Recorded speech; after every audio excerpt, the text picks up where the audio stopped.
So next thing is reusability. The standard implementations, it is going to reduce the coding effort. So what are the applications of B-tree, database indexing and file system? If you're going to write it, then you're going to get a full marks, that is 6 marks.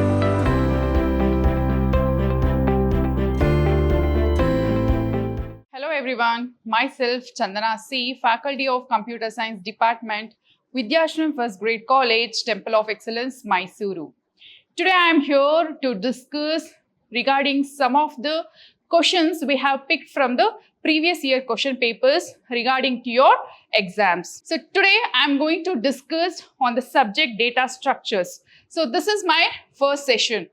So let us have a look into a questions one by one for how many marks you are going to get and how you need to write to those questions. Okay.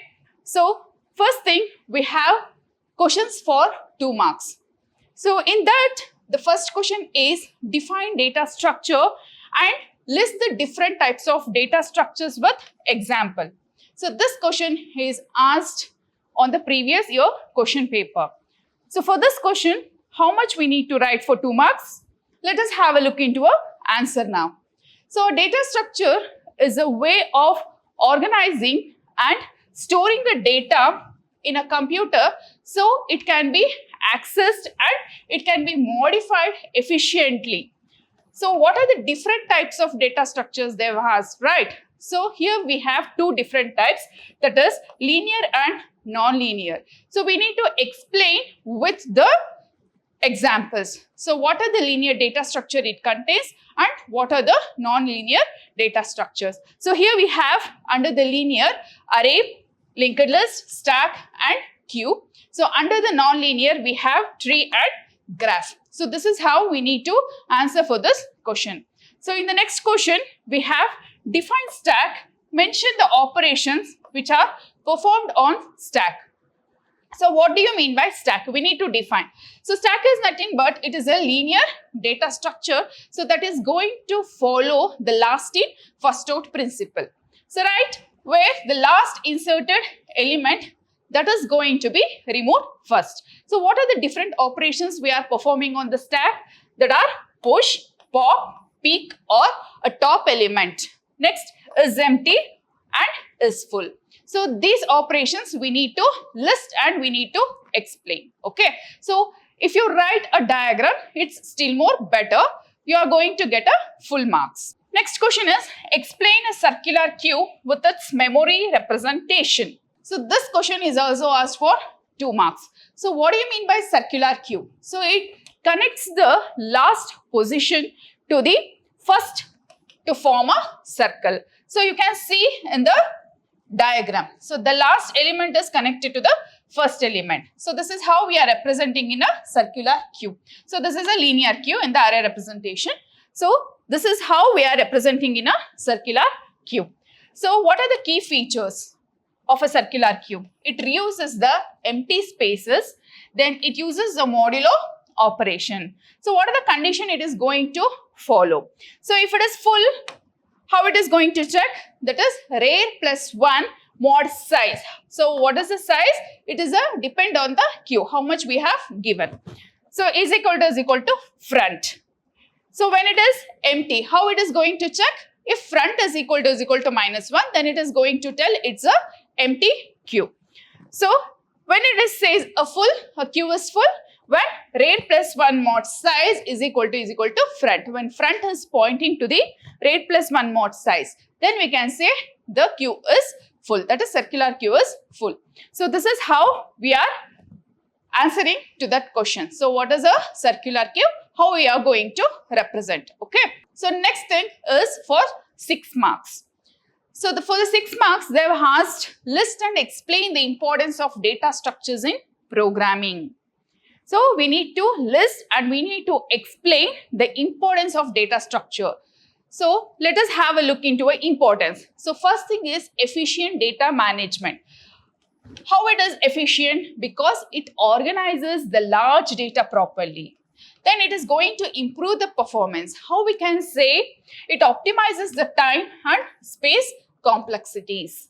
So next importance is ease of data access. So the sorting, or it may be a searching point, it is going to make a data access faster than any other. So next thing is reusability.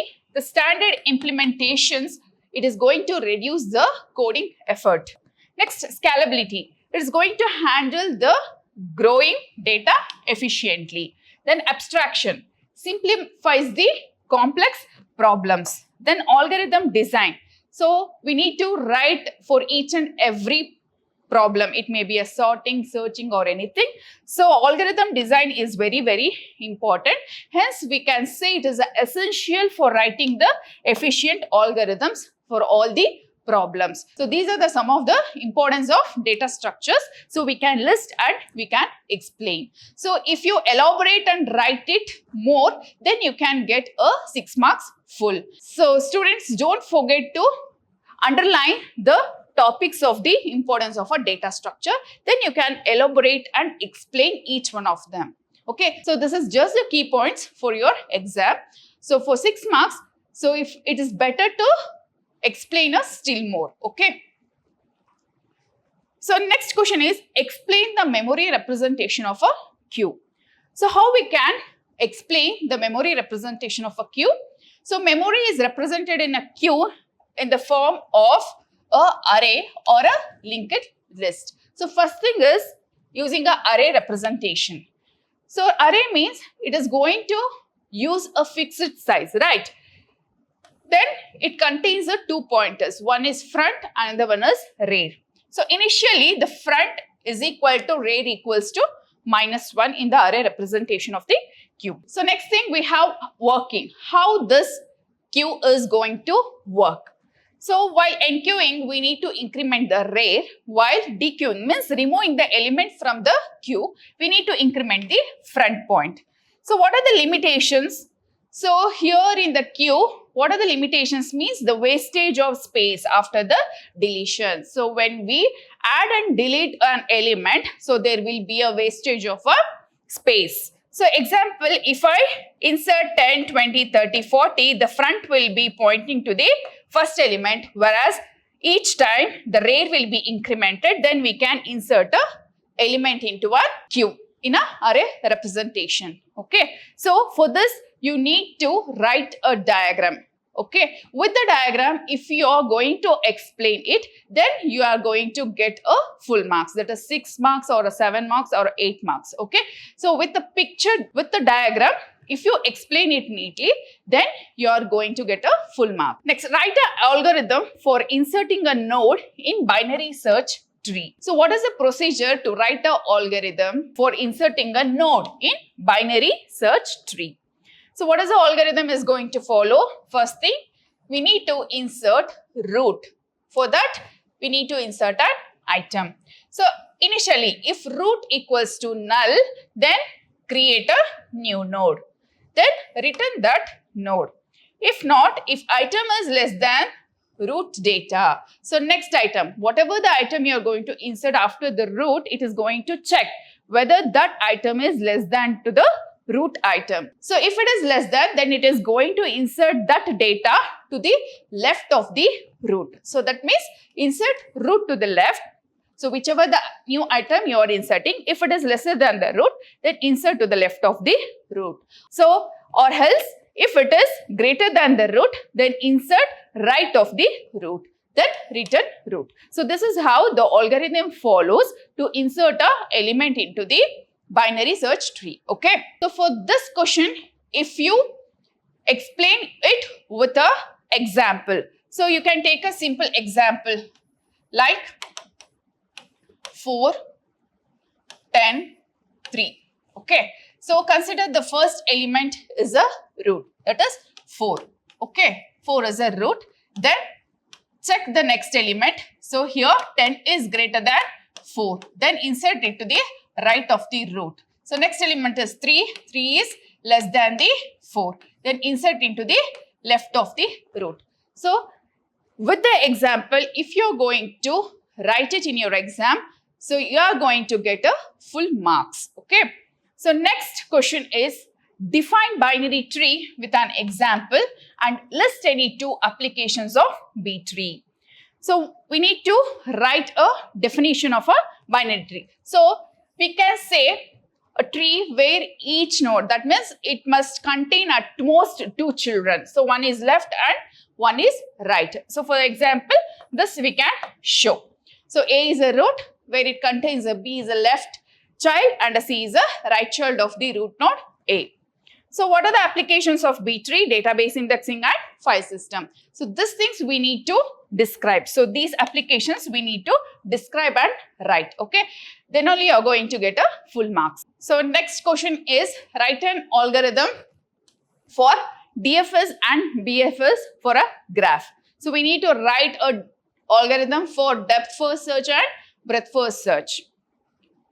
So here we have an algorithm for DFS.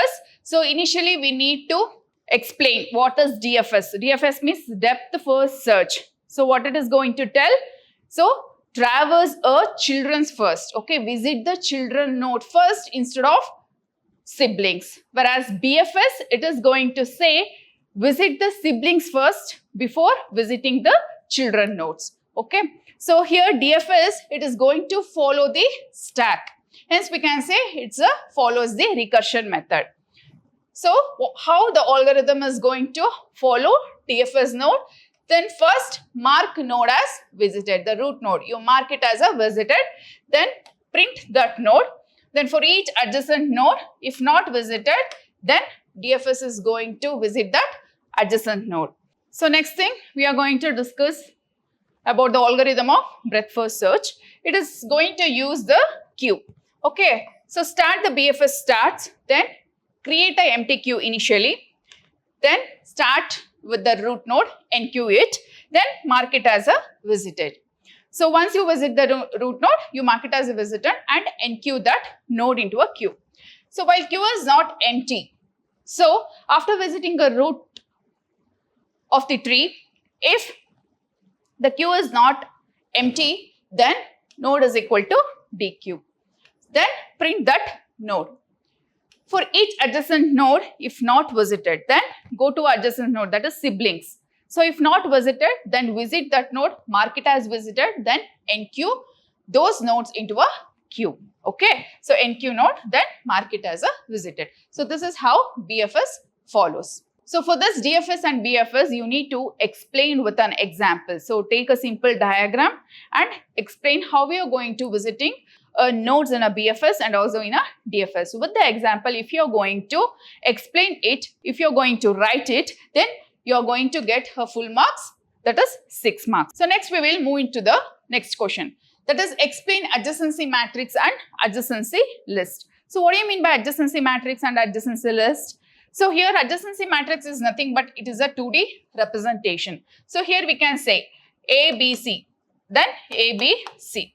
So if I have a simple tree, so A, B, then C. Okay. So from A to A, so there is no loop here, right? So from A to B, there is an one edge, right? So one edge, then I am representing as a 1. Then again from A to C, yes, there is a one edge. So hence I am writing 1. So from B to A, yes, from B to A, there is a connection, right? One edge. Hence I am writing 1. From B to B, there is no loop here. There is no loop. Hence I am entering 0. From B to C, there is no edge. So hence I am entering 0. From C to A, there is a one edge connected from C to A. Hence I am entering 1. From C to B, there is no edge. That's why I am entering 0. From C to C, there is no looping. Hence I am entering 0. So this is how we are writing a matrix. So that's why we say matrix I of j is equal to 1 if edge exists, or else it is 0. So if I consider A as I and B as j, if there is an edge, then I am going to enter 1. If there is no edge, then I am entering 0. So this is what the adjacency matrix follows. So what are the advantages? It is easy to implement and fast edge lookup. Then what are the disadvantages? It is going to waste the space for sparse graph. So these are the some advantages and disadvantages of a adjacency matrix. So next we will look into adjacency list. So what are these adjacency list means? It is nothing but array of list. So each node stores its neighbors. So how retake? So how we can represent? See, it is going to stores in the form of a list. So A to B, then C. So I am going to take a same example. So it is going to list the adjacency. So A has adjacency B and C. Hence it is going to list those. Okay.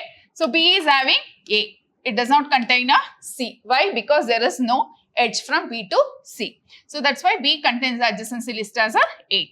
Then C as A. Okay. So this is how we are going to list adjacency list. Okay.